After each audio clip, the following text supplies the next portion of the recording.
सुटला गाडी क्रमांक 10 सुटला चोराडकरांच्या मैदानातला। 10 मध्ये 3 गाड्या, त्यापैकी एक गाडी बाद झाली। इकडे आता दोघात लढत चालू आहे। इकडे 4 नंबर वरती शिरवळकरांची गाडी पळते आणि 5 नंबर वरती नारळवाडीकरांची गाडी पळते। दोघात लढत चालू आहे। अतिशय सुंदर शेवटच्या क्षणाला निकाल घेतला।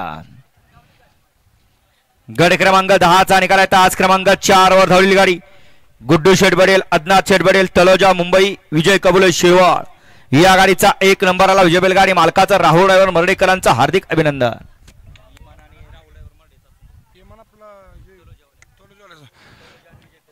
सुंदर गाडी पळाली। अदनाथ शेठ पटेल, तलोजा मुंबई, विजय कबुले शिरवळकरांचा विमान पळाला। त्या जोडीला राहुल ड्रायव्हर मर्डेकरांचा सुंदर पळाला। सुंदर गाडी सेमीला पात्र गेली स्वतः।